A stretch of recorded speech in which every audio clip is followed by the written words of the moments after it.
Good afternoon and welcome to the Asian Midday Market Watch. Our guest today is Kelvin Wong, market strategist at CMC Markets. Kelvin, as always, great to have you on the show. My pleasure, Brian. Good to see you again. Now, Kelvin, before we get your insights on how markets performed this morning, let's take a look and see some headline numbers about cryptocurrency and the markets. We'll start with cryptos. Bitcoin is at 32,205. It's down 3.6%. Ethereum is at 2,239. It's down 4.27%.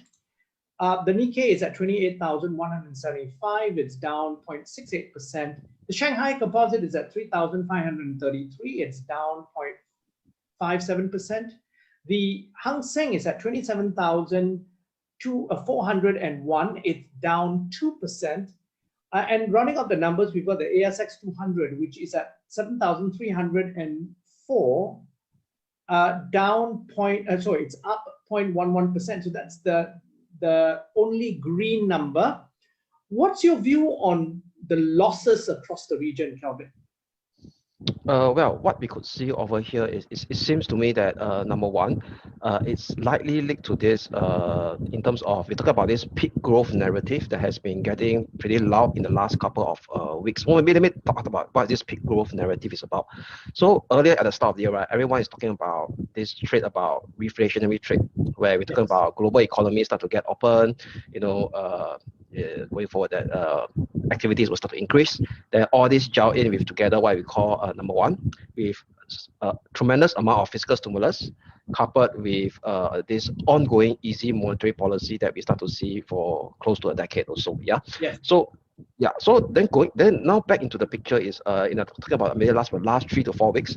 Now we start to see this kind of number one. The first thing is over here is that we start to see this new kind of COVID-19 mutation, which is the Delta variant, which suck a bit of wind from that reflationary trade via the border reopening story.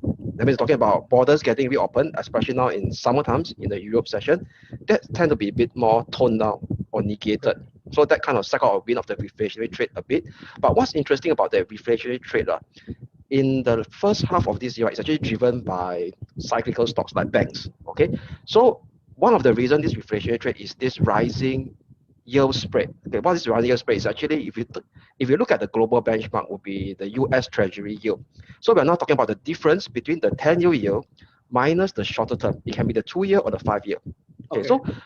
So this yield spread between the longer end and the shorter end has started to get narrower since around early on May this year, and it started to inch down lower. So it's in kind of a it's close to about 4 weeks or so, or not 4 weeks, 6 to 7 weeks or so of close to a month plus of downward trajectory.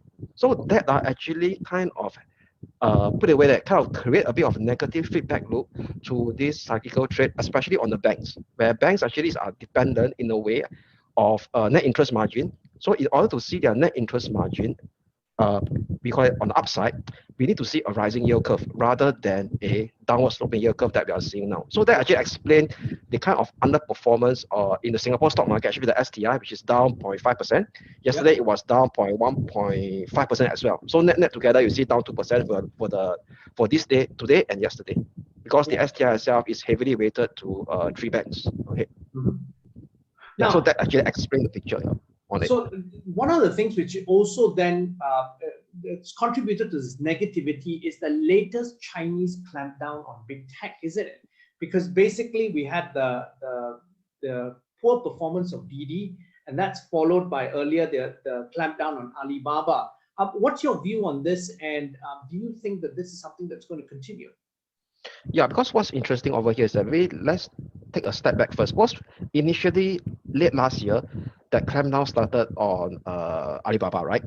So the IPO got suspended. So the narrative or the reason given was because of certain business practices which is doesn't gel with the what I call the greater will of the China economy, which we're talking about more about monopolistic practices, and there's a risk of their fintech business arm that is number one, giving what I call reckless kind of micro loans to their consumer, which the China economic finance doesn't want that because it will kind of create a moral hazard down the road. But if you look at the latest clampdown on TT, which in fact actually happened to other China smaller tech that is listed on US, I can't remember the name right now. Pardon me. So what they claim over here is cybersecurity is to come in. So what they are afraid is that the big data or the data that they have that consists of sensitive data like the behavior or we're talking about some localized data on the Chinese consumer Yes. may to leak out to the rest of the world, which meaning they're actually targeting at the West because they're being listed in US. So right now, it seems to me that this regulatory clampdown has now getting more of a nationalistic blend together with this geopolitical thing that is this China big tech war that is still playing out since 2 to 4 years ago, 2 to 3 years ago. So now it seems to me that what China is afraid is that the big data, localized big data, which China big data on their national citizen is maybe being used for ways or means by other powers that is detrimental to the national security of China. Yes. So now it seems to me that it's no longer relating about the business, it's no longer relating about moral hazard. It seems to have this national blend into it. So with this in mind, right, nobody knows when will it stop, you see. And also one of the things, Kelvin, is this, because of that and increasing rules within Hong Kong itself, you're going to have a situation where the tech giants themselves may want to pull out. Yeah, because precisely. of the laws. Yes. So because of this stringent laws over here, it kind of creates this kind of negative sentiment that is still prevalent in the market. So the funny thing is over here is that, okay, firstly we talk about valuation right now because we talk about since the peak, the what you call the median peak in February, there's declined close about 30% on average. Yeah. The China big tech stock. Okay, so valuation now, if you look at Bloomberg data, they're about we talk about the big lump them together like Tencent, Alibaba, and JD.com. It's about their forward earnings. That means you talk about their 12-month forward earnings. Expect consensus based on consensus, it's about 22 times PE. This compared to in the last 10 years, on average, is 26 times. So it's definitely much cheaper now. See, but the funny thing is because of this sentiment, it could actually override bargain hunters to come into the market right now. So if you look at the Hang Seng Tech Index, the as a barometer, it's now actually breaching a key long-term support at 7,500. So let's say, for example, if we have a weekly close below this level, because this level managed to help the Ford every time there's this regulatory clamp down, it tested and it managed to stage a rebound and have a weekly close above it. So for this week, if it doesn't have a weekly close above it, it may kind of a snowball, we call a more pronounced negative sentiment into China big tech, where potentially we could see declining down to the, let's say, let me open up the chart again, to the next level at 6,830. So that's represent about potentially 7% decline more. Okay.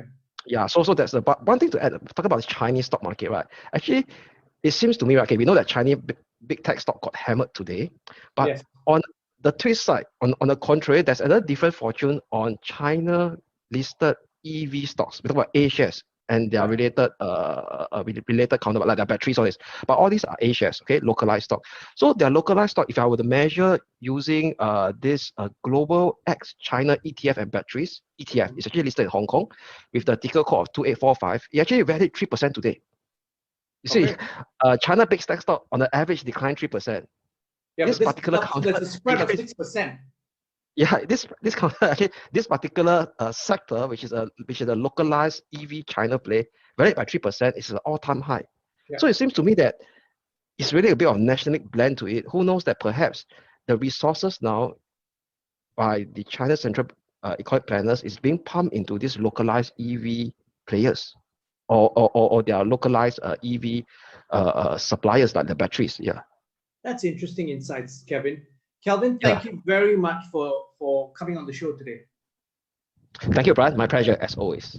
Now, we've been speaking to Kelvin Wong, market strategist at CMC Markets on BizTech's Asian Midday Market Watch. I'm Brian Fernandez. Check out our LinkedIn and Facebook pages, as well as our website, www.biztech.asia.